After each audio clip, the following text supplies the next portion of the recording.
तर फ्रेंड्स, नमस्कार सर्वांना। आज आपण जाणून घेणार आहोत काही मिथ्या म्हणजे दाताच्या दुनियेत काही मिथ्या असतात की जसे की दात 10 मिनिटं घासले म्हणजेच दात एकदम स्वच्छ झाले। तर फ्रेंड्स, असे नसते। तर पहिला आपण हे जाणून घ्यायला पाहिजे की दाताच्या वर जे आवरण असते त्याला आपण एनॅमल म्हणतो। हे एनॅमल हे हिऱ्यासारखेच म्हणजे हिऱ्यापेक्षाही जास्त, डायमंड पेक्षाही जास्त हे कडक असते, अगदी टणक असे ते मटेरियल असते।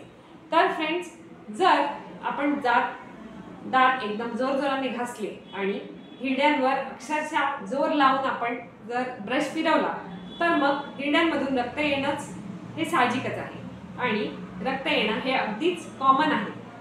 तर फ्रेंड्स, जर तुम्ही अगदी हळूवारपणे दात घासले म्हणजे अगदी दातावर हळूवारपणे ब्रश फिरवला आणि एका विशिष्ट पद्धतीने म्हणजेच टेक्निकने जर ब्रश फिरवला तर हे रक्त येणे सुद्धा थांबते।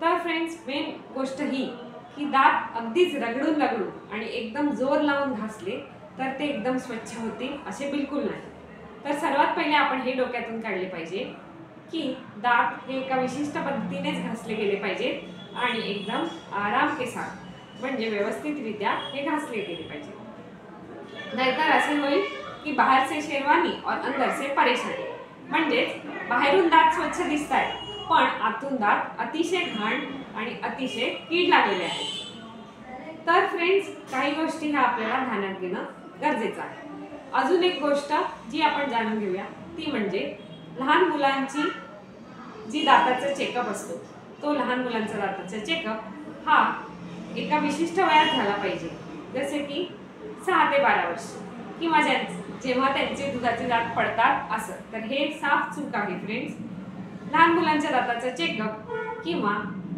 पहिली वेळ जेव्हा तुम्ही आपल्या लहान मुलाला एका दंतवैद्यकाकडे भेटायला नेता किंवा तपासायला नेता ती वेळ ही असली पाहिजे जेव्हा लहान मुलाच्या तोंडात हा त्याचा पहिला दात दिसून येतो।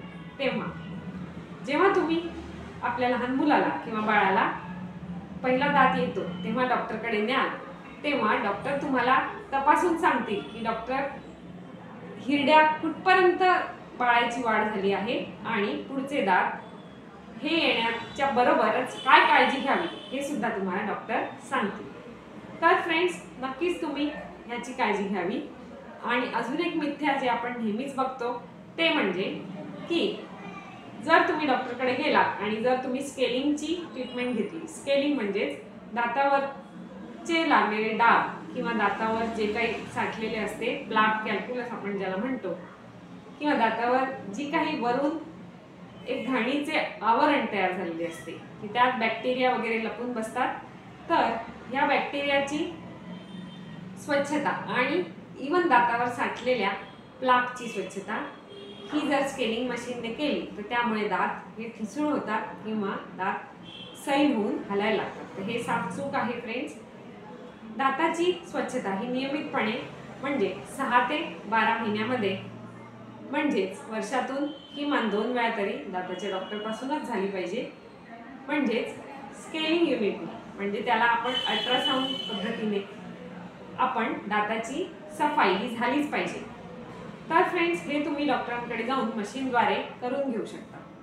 घरच्या घरी काही लिंबू किंवा सोडा लावणे किंवा अजूनही बेकिंग सोडा किंवा व्हाईटनिंग सोडा लावणे या पद्धती अतिशय घरगुती आणि निरुपयोगीच ठरतात। काही मुले किंवा मुली उतार वयात किंवा त्यांच्या अगदी उमेदीच्या वयात दातावर लिंबू घासत बसतात आणि मग काही दिवसांनी त्यांना जाणवते की दात एकदमच शिवशिवायला लागला आहे, ज्याला आपण सेन्सिटिव्हिटी असं म्हणतो। तर हे साफ चूक आहे, तुम्हाला हे करणं अतिशय हानिकारक आहे।